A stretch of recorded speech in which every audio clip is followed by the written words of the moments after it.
Hi, everyone. Welcome back to another Matt Talk. And this week I have a very special guest who matches my energy and then some. Bashar is joining me, and he has way more experience in hotels than I have. I think I was counting it on LinkedIn. I think it's more than 23 years of actually working in a hotel specifically. And now you're helping hoteliers strategize. But I think you'll do a much better job at introducing yourself. So I'll let you do that. I'd be happy to. Thanks for having me, by the way. I know this is going to be fun. It's bright and sunny out, so here we go. So it's hard for me to talk about myself because I truly, truly believe that my industry is exceedingly simple. And although I did go to hotel school, you don't need to go to hotel school to do what we do. So I'll open by saying I grew up in the Middle East. And often people ask me why I got into this business. And I'll often stand on stage, by the way, and tell people who went to Cornell, I did not go to Cornell. I was not smart enough nor rich enough to go. But I say, guys, I'm going to spare you a lot of time, effort, and money. I am about to give you a PhD in hospitality on this stage. Here we go.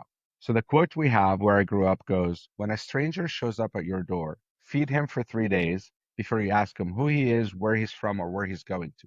Because by then he will either have the strength to answer or you will be such good friends it won't matter. And I sort of drop the mic and I say, what more do you want to know? When someone shows up at your hotel, be nice to them, give them what they want, how they want it at the time that they want it, equals success.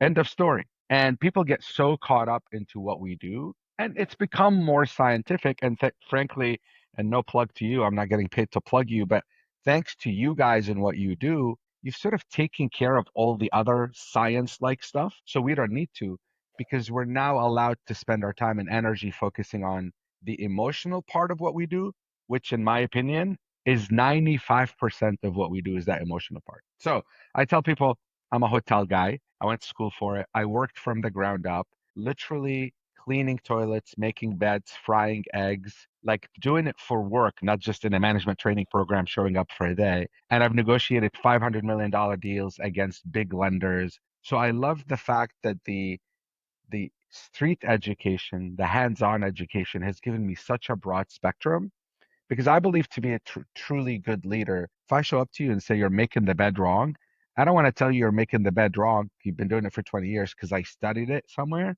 I want to tell you you're doing it wrong because I've actually done it. And I truly believe it gains you respect from those that you work with when they say, oh, yeah, this person actually has been in the trenches. So, what I do today is I have this company called This Assembly. And my goal within it was to sort of be a one stop shop for hoteliers, aspiring hoteliers. So I sort of say from cradle to grave, anything hotel, anything in the middle. I do not want to do everything. I want to do the things that I believe we can add value in. And generally speaking, the things I believe we can add value in are the nebulous, the intangible, the emotional. We call it alchemy. I cannot give you the formula to alchemy. Alchemy is a state of mind. You can give me a gorgeous building and I will tell you this building has no personality. Let me help you infuse personality in it. And similarly, you can give me a very challenged, physically challenged building, and I could do exactly the same because our industry isn't about the building. It truly is about the emotion and the soul, which is the least considered part because my industry has gone towards shock and awe and design and branding and music and scent because we think that's what matters. And don't get me wrong, all those things matter without, I mean, think about this. We'll do this analogy. You can create the most physically perfect human, physically perfect in every way, but if they don't have a soul, it doesn't matter. If you inherit a building that is really not very pretty, which is many hotels around the world, how do you inject personality into that? I travel like crazy, and wherever I go, if I'm in Amsterdam for 3 nights, I will never stay at the same hotel twice. I will move 3 times to sort of learn and see and watch and understand. And I've kept track in New York City, right? I've kept track everywhere, but New York City, I've actually kept a count. I've stayed in 209 hotels in Manhattan. And people will often say, what do you remember? What stands out? And I'll say, ask me what kind of flooring material is at the bathroom at the Baccarat. I don't know. All I can tell you is it was nice. Ask me what kind of art is on the wall at the Peninsula. I don't know. I can tell you it was fancy. What I bring home with me and how do you make a hotel memorable and how you infuse it with soul is by creating an environment where humans care for other humans, make them feel warm and welcome. And it's very innate to us humans. It's on our DNA. I talk a lot about this idea of we're tribal animals. We need each other to survive. and it's still in our DNA. I've actually trademarked the term longing for belonging in hospitality. So I think I succeed, aka infuse soul in a hotel, if I make you feel that when you've arrived, you belong. These are my people, this is my tribe, this is my place. Now, again, don't get me wrong. Of course the bed has to be the best bed. Of course the Wi-Fi has to be the best Wi-Fi. Baseline. All those things are what once was aspirational has become table stakes. Like you don't get credit for having good Wi-Fi. God help you if you don't have good Wi-Fi. So But how in many once, people, can I play devil's advocate against yep, like push what again, hoteliers will please, probably please. say? A hotelier is like, I can barely staff the hotel. It is such a struggle to hire good people to want to work these shifts and these jobs. So how do I get them to the next level to actually deeply care to create those experiences? Let's say you and I have two hotels next door to each other. They're identical in every way, quality, design, art, blah, blah, blah. We have to pay the same, you and I, right? Because it's a market driven thing. I can't pay half of what you pay or double what you pay. It just doesn't work. Our benefits have to be largely the same. People are going to like our hotels equally. What kind of environment have you created to make the employee more attracted to me than you, my neighborhood and my city and my community and my planet and the world and on and on and on? It's a lot of intangibles that don't happen overnight and aren't checklist driven. You have to establish this sort of aura about your company that people actually seek it out and want to work for you. And the idea again is in a very tight labor market, and I am not underestimating the complexity of this. It is exceedingly complex. And again, what I talk about, people often think is I'm what I'm doing. I'm saying this is also my aspirations for my hotels. But at the end of the day, I really truly believe that people, of course, they want a good paycheck and benefits, but they also want to feel that they're cared for. I'll give you an example. Imagine you work for me and I say, listen, the public bathroom better be spotless. I better be able to eat off the floor. But you go to the employee bathroom and it's a war zone. Nothing works. It's broken. It's filthy. What kind of message am I sending to you by doing that?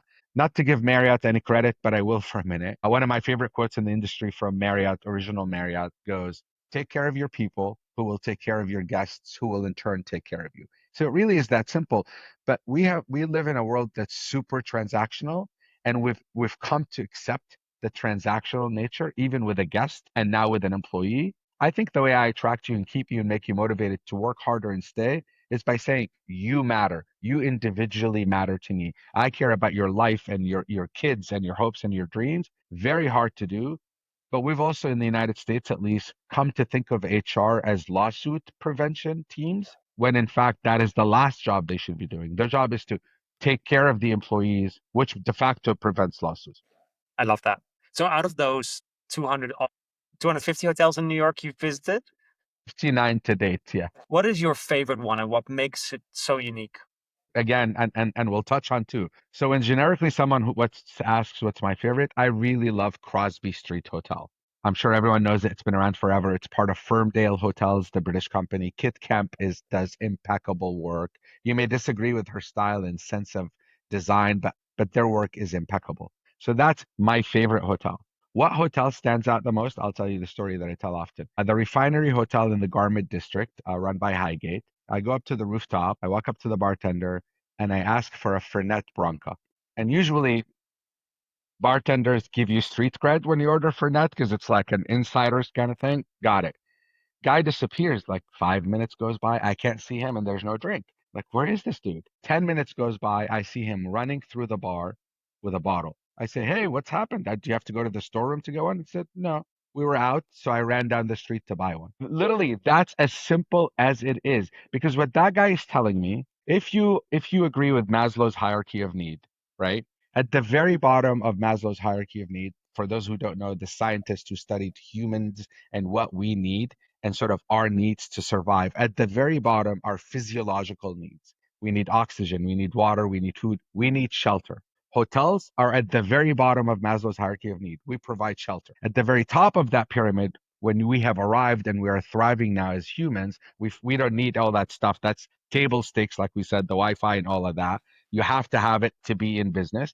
At the very top is transcendence, self-actualization and transcendence. Being upgraded to a suite because someone thought I was a VIP, that's not transcendence because that's again very transactional. Somebody printed a list that said he's a VIP. But that guy running down the street to buy this for me says to me, I see you. You're somebody, you matter. That act presses that transcendence button so many times for me that my heart lights up and I'm now yours for life. So we've forgotten this notion and this idea that we all want to be treated like individuals. Even by the way, in the corporate context, I tell a team, hey team, good job. Well, yeah, fine. The team did a good job, got it. But what about you individually? How do I acknowledging your contribution? So it really is simple and very, very sort of basic to us as humans. And I take the analogy and use it on the building as well, like to our earlier comment. Yeah, of course, of course, of course, of course. But how do you push that button? For the time being, that button is exclusive, in my opinion. I won't say humans, I'll say mammals. Because if I have a really cute dog in the lobby that came up to you and played with you and you walked in the door, it's the same serotonin that you're going to get, that same emotion you're going to get. Maybe you can have I don't know, maybe you can have a little pond with a dolphin in it, same idea, or a whale for that matter. It's mostly exclusive to mammals. And I think that delivers that feeling. Until we can teach robots emotional intelligence and empathy, it's exclusive to us. And that's the last thing we seem to focus on because we want to out art the guy and out design the guy and out all that stuff. And we forget the very core of what we're doing, which is the human connection. And if you look at the way that hotels industry are structured, you've got the brands, you've got the management company, you've got the ownership company, and in the US they are very separated. So the owner might not always want to invest into the hardware. So as a management company, you don't maybe have the baseline, but you might get the service right because that's what you do as a management company. So if you get the service right, but the baseline is off, how do you deal with that as a hotelier? How do you battle that challenge? Clearly, we often face those challenges. I still submit to you that if you get the human part right, the person, the people part right, all of the other things you can mitigate. But I can have the most efficient, the most beautiful, the most. And if I am not warm and friendly to you during your stay, it's going to negatively affect your stay and everything else falls apart. Like, you know, when you go to a restaurant and you have an amazing waiter or waitress, the food becomes better because of their behavior. But you can have amazing food with a terrible waiter, and the experience is sort of flawed now. So it really is a delicate balance, but you have to find a way to mitigate the inefficiency that you may lack because of the archaic nature of system, lack of availability of systems and processes. Like if my room is small but the service is amazing, it's a better experience than if the room is palatial with terrible service. So again, I am oversimplifying, The obviously. way I book holidays, I'd rather be in a small room in a wonderful luxury hotel than the biggest suites in a kind of crappy hotel because I know that everything else is going to be really great. And I do look at that. Yeah. Totally agree. And again, since the pandemic, we've hung our hat on this idea of automation, but we were excited about it in a tight labor market, in a no contact world during the pandemic, and a very tightening margins. So we're all of us hoteliers are like, score, no more people. And I think we're thinking about it the wrong way. And I use the example of airlines. Like back in the day, you would walk up to the counter and there'd be 30 people for one airline trying to check people in. Now there's one, maybe two, because everything has been automated. The difference between airlines and us is the airlines still have you captive on that tube in the sky where they can actually connect with you and provide you a reason to be loyal to them beyond you're the convenient airline on this route. I have stayed in hotels, mostly branded, where I literally never engage with another human. I walk in straight to the elevator, I go up to my room, I do my business, I go out and I leave. You've missed an opportunity on captivating me because what you gave me in that example is a commodity. And if we think of ourselves as commodity, now we're at the bottom of Maslow's hierarchy of need. And I use the example of petrol, gas. If I want gas for my car, I don't care what it is, what the logo says, what the tagline is. I don't care about any of those things. I care about two things, price and location. And if that's what we end up thinking of ourselves at in a very impersonal, cold experience, then the only reason you're going to pick me is because of my price and my location. So if my location is not good, now I have to discount my price meaningfully versus, you know what we do, you and I'll go to Amsterdam and someone will say, oh my, there's this amazing restaurant that you have to take an Uber for 40 minutes to go to it. I'll do it. Like we are willing to go out of our way for a great experience. I'm not willing to drive 40 minutes because the gas station logo is nice. That doesn't make any sense. So that's really the piece that we're missing is that this idea that without this connection, we are a commodity. We are at the very bottom. But if you think about that experience, so right now you go into the hotel and you walk in and you look for a desk and then you queue up and then you get ignored for a while. And so that is the moment of connection. That should be the moment of connection, hypothetically. So I'd rather use the digital key to get into the hotel. So how do you create a moment of connection that isn't passport, credit card, registration card, all of that? but do something different. The way you do it, back to my idea of relying on technology like we did during the pandemic. I often preach the gospel of let us use technology to allow us to remove friction, to then enable less people working for us that we now can pay more because we have less of them. We can choose better people to allow them to say, I don't need anything from you. Here's your key because I already have your credit card. I show up in a hotel. I have my license and my credit card in my hand, and my arm is extended literally like Superman. And I'm spelling my 4 letter last name for you. And what do I get? Someone is looking down, punching keys on the keyboard. They look up at me, they ignore me, they punch them down again. And I'm thinking when I give them my name to check me in, I'm like, what are you punching? I know how to use PMSs. My last name is 4 letters. How are you making 92 keystrokes? I don't understand. So we haven't trained our people enough. Well, first of all, the technology is archaic, right? We are still dinosaurs in hotels. And I don't understand why we are so late adopters. I mean, I understand why the capital cost and it was these big systems are required hardware and all that, but all of that is changing and shifting. So if you manage to use technology to remove the friction, I'll give you another very frustrating example. I'm on a booking engine. By step 72, I am in the zip code field where you are now making me change my keyboard from alpha to numeric. So I'm going, why do you need my zip code? A. Why don't you change the keyboard for me? B. Why don't you already have my information? C. So you know what happens out of frustration? I go to Expedia. One, two, booked. So we haven't perfected the art of using technology to remove friction. And I know that technology exists, yours and others. It does exist to allow us. Why can't I use Apple Pay where I can double click, use my face, and it fills everything out?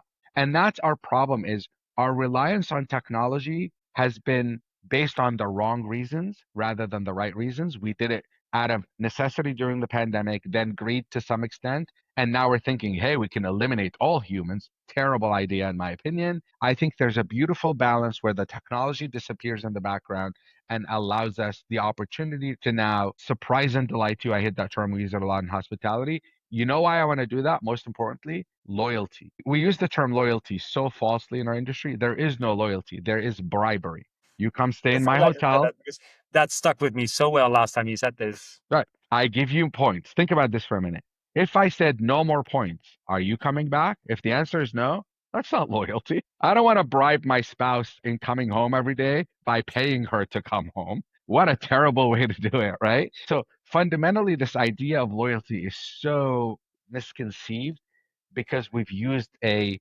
transaction. We've used a tangible thing in exchange for loyalty. Your loyalty to me should be because I am a good friend. I make you feel a certain way. You like talking to me. You like hanging out with me. You don't hang out with me because of my business card or what brand I'm wearing. You hang out with me because of my personality. And again, that's the idea is the physical plant has to be good enough.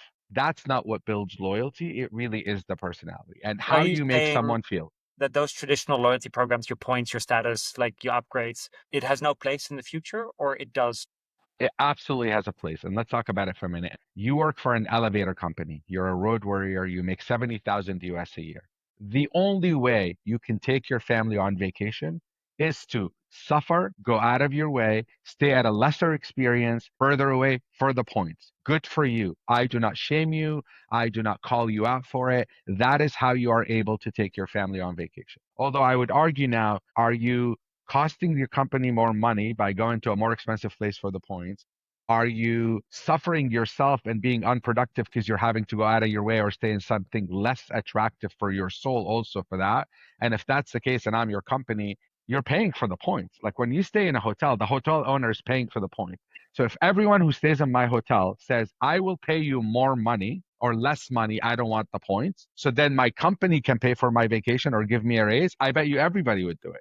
It's not really about the points, it's about the value of the points. So points absolutely have a place. The reason I like having status on someone, some of these places, is flexibility. I don't care about the points, I care about the flexibility.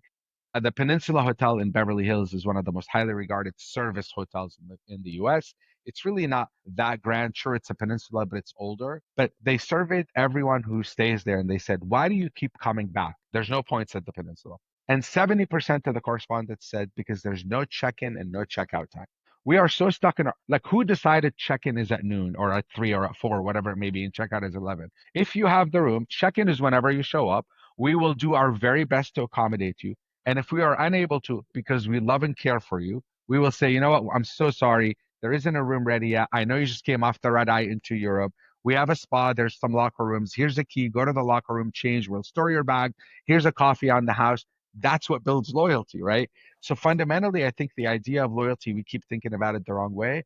People want to be treated right. And by the way, I said in my earlier comment, I remember when someone genuinely cares, not every problem can be solved. Like, let's be real. People are crazy. We can't solve all of their problems. All I have to do is pretend to care enough to convince you that I actually care. I don't even have to care. I just have to convince you that I care. And I think that's where it's lost, is this idea that we're trained to say, "Hi, I'm checking in. It's 11 a.m. I'm sorry, checking in is at 4. Have you even looked that you have a room or not?" Like, they haven't even looked. So I was yesterday at one of our customers' hotels, and I go into a hotel every 6 months. So I went into the housekeeping team and I said, I see that your rooms are only coming back at midday. Did they start cleaning at midday? And she's like, no, but the cleaners don't want an app. I was like, but that shouldn't be a choice because someone's suffering on the other side of this wall on the front desk who has to tell people come back at 3 and then be lucky. It is really difficult to tell that message to a housekeeper who's like, I'm so busy. I can't think about innovation. But there's someone suffering at the front line and it's suffering in the service aspect. I mean, I remember back in the day, and I don't know today how we do it. Frankly, I'm not that close to it. Like, I remember back in the day when I was a housekeeper, when I finished cleaning the room, like, you picked up the phone and dialed. It's not about the tech, like, the technology has existed for literally since I was a housekeeper 30 years ago. So it is stunning to me, to your point, that that's even an option. It is your job isn't to clean the room. Everyone's job in the hotel is to accommodate their customer, right? And take care of their customer. But again, I really think that's less about training and mandate and more about what kind of an environment are you creating? Does everyone like, I go to hotels, I'm blown away. Like, language doesn't matter. I go to hotels where the housekeepers, and I could tell just because I'm in the business that it's mandated. They will stop whatever they're doing in the tracks and they will look at you and some kind of gesture that says, "I see you." By the way, speaking of housekeepers, I'm a huge advocate of tipping. And anyone who says I don't have cash, you can always find a way. So here's what I do, and this is lesson for everyone. I literally once a month will go to the bank and take, I don't know, $500, $1,000 in $5 bills. I will put it in my closet where I get dressed. And every day when I leave my house, if I don't have enough in my wallet, I'll grab a few more fives and put it in my wallet. Tip housekeepers every single day because not the same person cleans your room every single day. The minimum in the US now is $5. You can't do any singles. And more important than tipping, because tipping is somewhat transactional, right? And people always argue with us owners, well, if you paid them well, they don't need to be tipped. That's not what it's about. Remember what we're solving for. In every transaction in your life, you should be thinking, how am I pushing that transcendence button for that person? By tipping the housekeeper, you're telling him or her, I see you. More important than that is take a piece of paper and draw a smiley face on it and put it under the money. Because that piece of paper is almost equally, if not more important than the $5 because it says, I see you. The work you do is hard. I appreciate you. So it again, I don't want to be kumbaya here. This is sort of a global thing. And, I talk a lot about Copenhagen. I use the example of Copenhagen, how they designed cities for people. And when they design cities for people, not for cars, all of a sudden the dynamic changes and we're trusting of each other. Because when I'm in my car driving next to you, okay, is this guy going to stop in front of me or cut me off or whatever? You remove the cars, we're on bicycles. Now there's sort of a de facto trust between us. There's more parks, our kids are playing together, etc. I think we've created in the Western society, sort of, I talk about the UK and North America, we've created this distrust, automatic distrust. You're guilty until proven innocent. It happened this week as I spent a couple hours behind a reception desk. I was like, why are you putting passport details in? You don't have to do that in this country. And she's like, because we need to make sure that the guest checking into the room is the guest. I was like, right, talk me through that scenario. What's the worst case? I wake up in the morning, take my suitcase, I'm going to walk into random hotel lobbies and saying, I'm Mr. Smith. Do you have a reservation for me? Right. I might get lucky. I might get a reservation that is actually on arrival, that has been prepaid. I get into the room. What am I going to do in the room? And 2 hours later, the real Mr. Smith arrives, who's going to knock on the door, and you find out you've just punished 100% of your check-ins with this onerous procedure because a hypothetical situation like you just described. And it is so real what happens in hotels. And I do not understand it, honestly. Like, if it's regulation, fine, you're complying with regulation. But if it's like, again, why back in the day, I wanted your zip code because we would do these mailing literally by the mail campaigns. I would go to American Express and say, give me every address for anyone from zip code 12345 so I can send them a postcard to come stay in my hotel. Why do you need my zip code? Think about this. By the way, I no longer look at hospitality for inspiration and innovation. I look at retail. And I think retail out of, what they say, necessity is the mother of all inventions. Retail was at the verge of dying, and they figured we have to find a way to succeed. I'm on Instagram. I see a t-shirt I like from a brand I've never heard of. I literally press two buttons and it's coming in. It's in the post. What do you need my zip code for, hotels? Why are you making me go through this agony? All you need, fine. Ask for my credit card. Maybe the zip code for billing purposes, okay. But it is so ridiculous. And a lot of it is to your point about we have to have the passport. This is how we have been trained. And I keep saying, if you keep doing things the same way you've done it, you will not get different results. You're going to get the same results. And the results are we are dinosaurs. It's time for us to really move on and innovate. And accept that we will have some loss and there will be some who will steal from us and it will be fake card and it will be whatever. What's the percentage of that of your business? By the way, in the US, sadly, in a lot of places, particularly on the West Coast, you go into a drugstore and you want to buy a stick of deodorant, it's locked behind a thing and you got to. So I'm saying, It what is forces you to shop online because you no longer want to go to the store. what is the loss percentage of your overall business, big company? Now, I'm not talking about, a neighborhood one shop, but what's the percentage of loss? Do you want to inconvenience the millions of honest people because 10% are thieves? We just don't think about it in those terms. We're always trying, again, we're protecting ourselves because we automatically assume everyone is guilty rather than automatically assuming everyone is honest and taking our chances that some may not be. Yeah. So, slightly different topic. Could an independent hotel or a hotel that doesn't put a big brand on their roof do better business than a branded hotel? It's one of those big decisions nowadays that the whole world is becoming a branded hotel and homogenized. But actually, those are not the brands I would want to stay at. But then I'm quite particular about what I experience. But is there a reason why you wouldn't put a brand on your roof? If you asked me that question 10 years ago, we lived in a very binary world. I will say brand bad, independent good.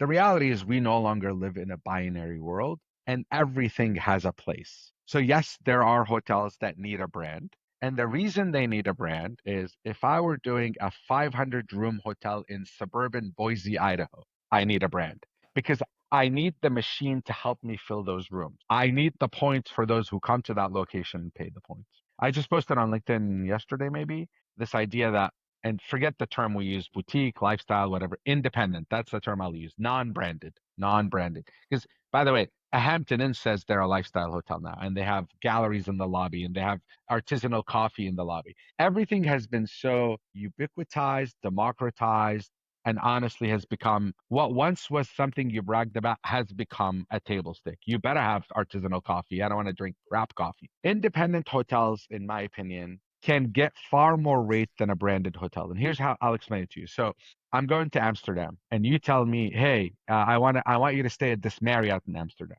Amsterdam plus Marriott equals a price in my head. So you've created an artificial rate ceiling for that Marriott because I know Marriott plus Amsterdam equals, I don't know, 250 euros, whatever the number may be. Take that same exact hotel and call it the XYZ. Don't tell me it's Marriott. Say, hey, you're staying at the XYZ hotel. I'll say, tell me more about it.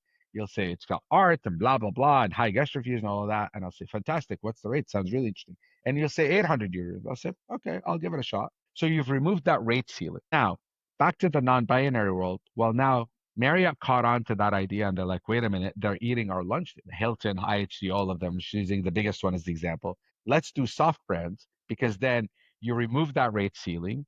You allow the owner to express their personality and what they want to do with this hotel, but you give them what they actually need, the machine, right? I'll give you an example. I love Land Rovers, the old Land Rover Defenders, not the new one. Long story short, but there's this company, Ineos, that created this car, Grenadier, which is literally a Land Rover Defender, classic looking somehow, and they ended up with litigation with Land Rover and all of that. They were really smart. They said, look, let's not reinvent the wheel. Let's go put a BMW engine in it.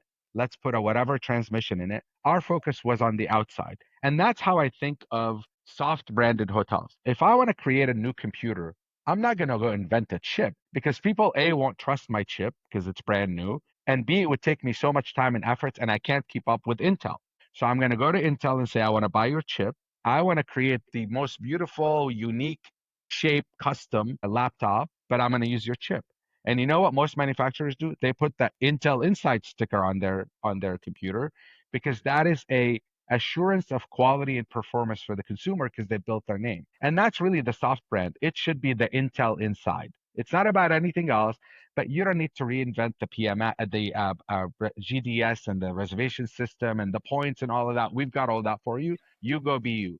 The problem is with big brands, the only way big brands work is scalability. So Autograph, one of my favorite brands, soft brands. Now, if I ask you, hey, where are you going? I'm going to Prague. Where are you staying? You know what you'll say to me? I'm staying at an Autograph hotel. So the soft brand has become a brand to the detriment of its very core reason it was created. Because it's hard to have unique when there's thousands of them. And even though they're all different, it truly has become a brand. So to do soft brand right, you really have to play it down so much that it kind of becomes Intel Inside. It's only a sticker, nothing more. But it's hard for them to help them because they want to put the brochures on the desk that say sign up for a reward system.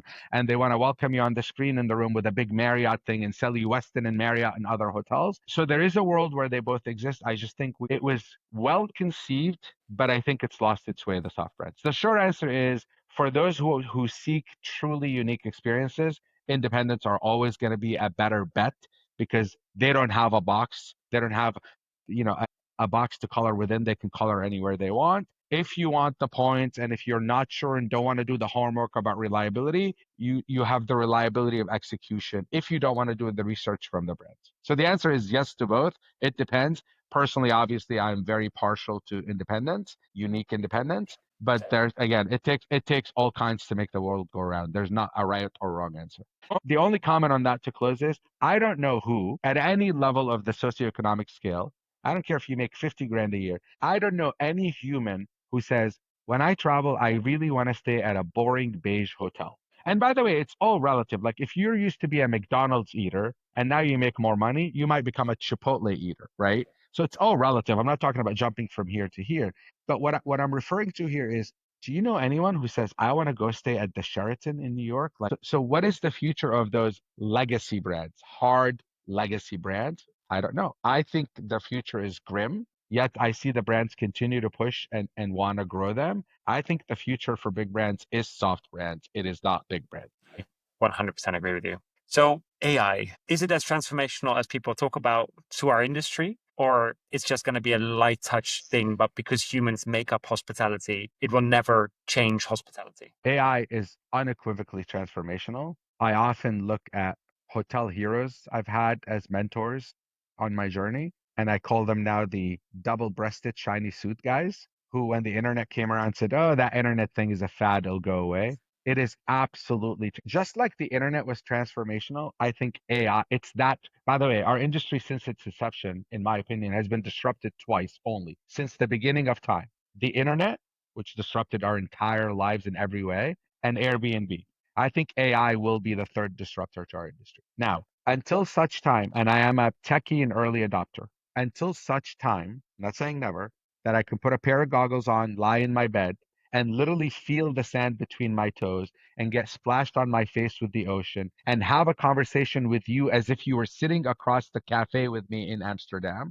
Until such time, not never, until it happens, really travel is sort of the last analog thing. And I say travel broadly. You need to go there. You need to be there. You need to put the food in your mouth. You need to sit across the table from you to talk to you. You need to dip your toes in the sand. So until that time happens, we are the last analog business. You need the humans to make it be aspirational and more than just commodity. Again, I need a room and a shower. You give me a room and a shower, fine, but I need more than that when travel. And I'm not super religious. Bourdain would be my prophet. Like the way Bourdain traveled the world is how I see us traveling now, powered by tech and AI to simplify.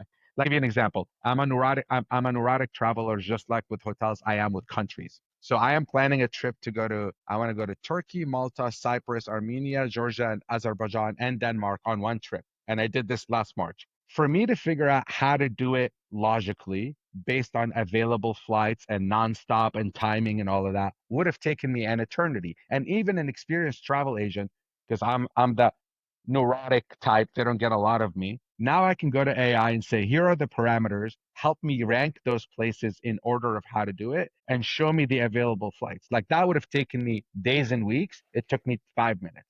That to me is transformational and now opens up the world for me in a different way. So it really is about using the tool appropriately. And it's taken the internet, right, and putting it on 10,000x steroids, so to speak, to make it that much more efficient to allow me to travel far more efficiently. So it is a great tool for us hoteliers. And back to my earlier comment about Maslow's hierarchy of needs, you now could do a lot to learn more about me, your customer. I don't need you to be in Marriott's rewards system for me to know who you are. And by the way, I am top status on Marriott for a long time, traveled to hundreds of Marriotts. I like my room ice cold year round. You would think once ever out of my hundreds of Marriott, top clients, you know what they say, 20% of your customers give you 80% of your business. You would think once ever someone turned down the temperature in my room remotely. They don't even have to go to the room and took credit for it and said, Mr. Wali, we got you. We know you like it cold. We got never once. So I think now if we deploy AI the right way, it will allow us to really get to know you better, to So it deliver raised for you.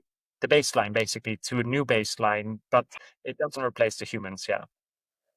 Again, if you accept the premise that we're not in the commodity business and that the only way you are memorable is by the interactions I have with your people, you may disagree with me. I'm not suggesting you should agree with me. But if you agree with that premise, AI is going to make that so much easier for you, but not removing the humans. It will not remove them. In some places it will, but in most places it won't. Like, by the way, like I think about AI from a service standpoint, even on a very basic fundamental level. If I knew that you're coming from Amsterdam to New York, right? I could in AI say, what are the flights that are available from Amsterdam to New York nonstop that will arrive today? So I could kind of box in when you might arrive and be prepared for you. Like think about how beautiful and simple that is. Historically, that required someone to go sit in on kayak and look and figure it out. Now you can automate the whole process so that on your arrival list, you could say expected arrival time is this kind of block of time.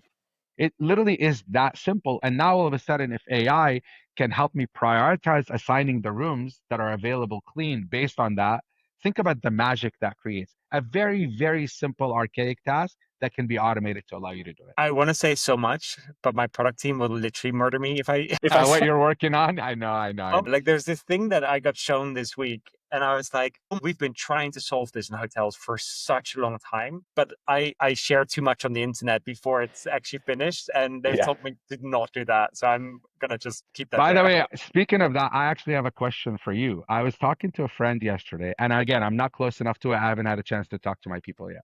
If I want to book 5 rooms for me and my buddies, I can go on your website, boom, I book the 5 rooms, easy. If I want to book a group, think about how broken our current system is that's so archaic. I was telling someone yesterday for a 150 room hotel independent, the sales team has to be a director of sales, a couple of sales managers, an admin. Like that's $500,000 of payroll. So this friend was asking me, I want to book a group of 25 rooms. Why do I need to talk to anybody? Why do I need to call the sales manager, wait for them to call? Why can't you let the system?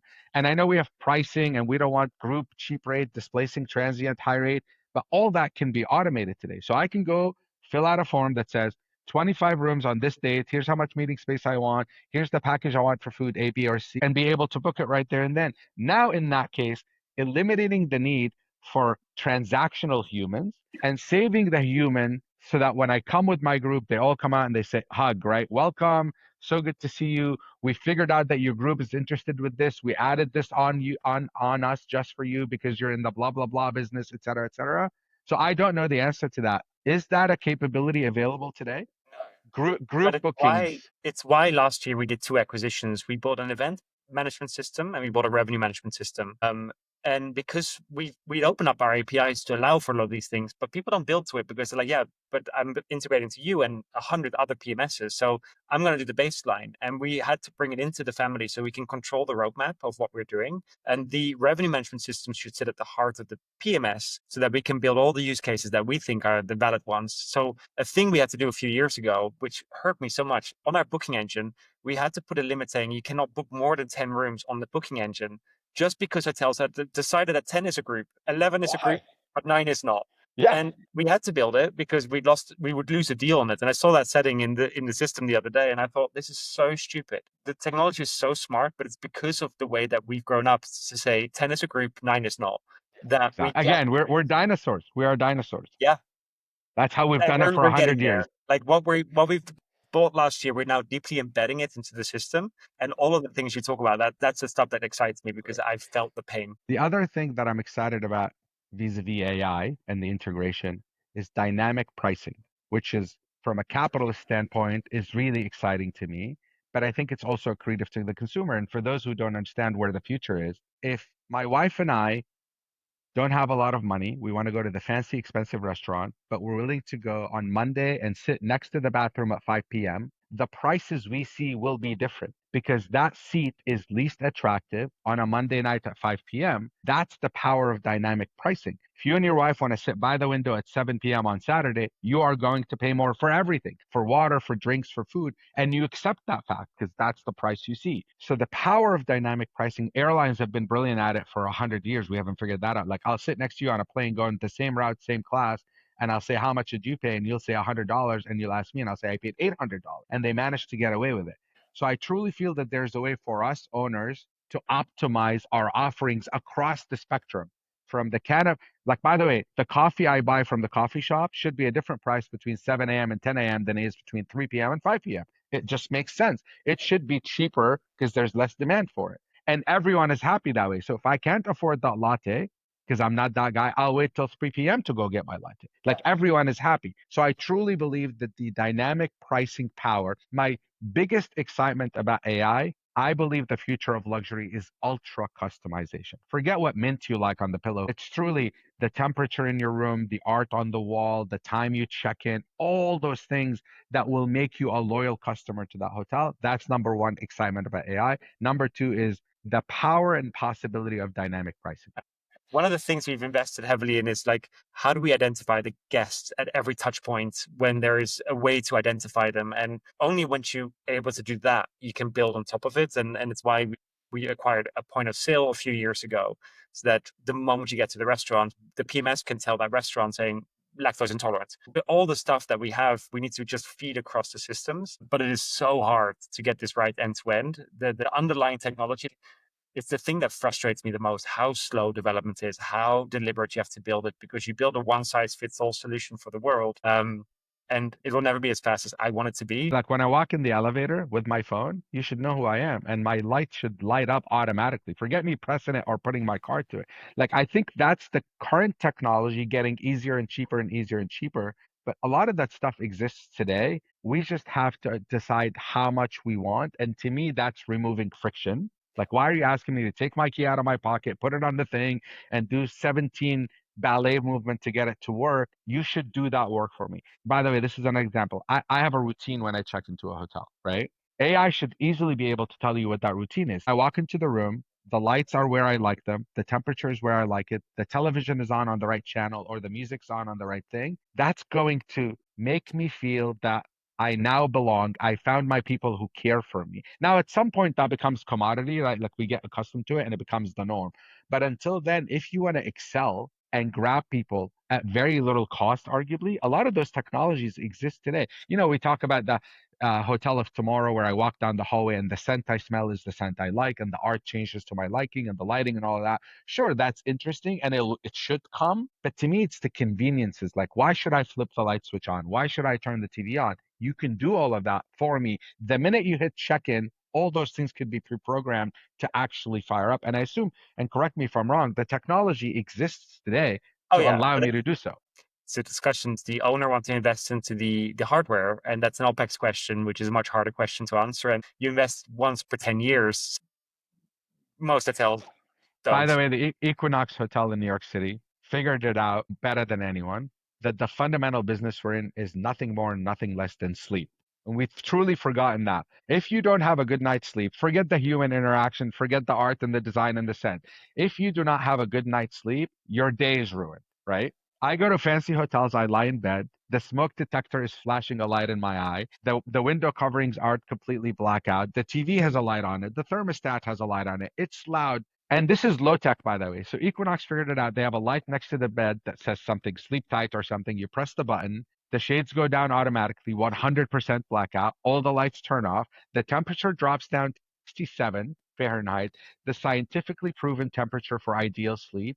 and the room is a tomb. It is pitch black. You get up in the middle of the night to go to the bathroom, a very subtle, faint hint of light, motion sensor from your feet hitting the ground that allows you to make it to the bathroom without needing a light to disrupt your circadian rhythm. Again, this is not technology. Like this is literally nothing. Now technology again allows me to do it easily because I don't need to rewire the thing. I can do everything wirelessly, et cetera, et cetera, et cetera. Yet I can't tell you how many luxury and ultra luxury hotels fail miserably at that. But I think underlying all of that is that there's one person who deeply, deeply cares and who's willing to pay more money to get it in place, realizing that's an investment into their average rate or their experience because people will come back. And that creates real loyalty, not your point Exactly. loyalty. And the way you talk about it, it sounds like that's the hotel you're out of the 259 hotels. That's probably the one you most likely return to if you want a good For sleep. sleep, and that's what I tell people. If you value sleep more, and by the way, it's a beautifully designed hotel with amazing facilities for exercise, etc., great rooftop pool. So it checks all the boxes. But again, put two of them equally qualified in every way side by side. I'm going to pick the one that says, oh, those guys actually aren't doing this to brag to their friends at a cocktail party that they're the coolest hotel. We don't think about the impact of what we do in people's lives. Like, remember, hotels are the epicenter of celebrations of all kind, whether it's death or marriage or birth. We're there, and we've lost our way because we've become more interested in shock and awe, in out arting and out designing again, because we were all chasing the Instagrammable moment, unfortunately. Bashar, I've so thoroughly enjoyed this conversation. I have got like the guideline from my marketing team was always like, keep it to 20 minutes because people drop off. But like I couldn't because there's just so much to talk about. And I think I'll have you back very soon because I actually just so enjoyed this. But Thank you. thank you for spending an hour with me. Thanks for having me. Appreciate you.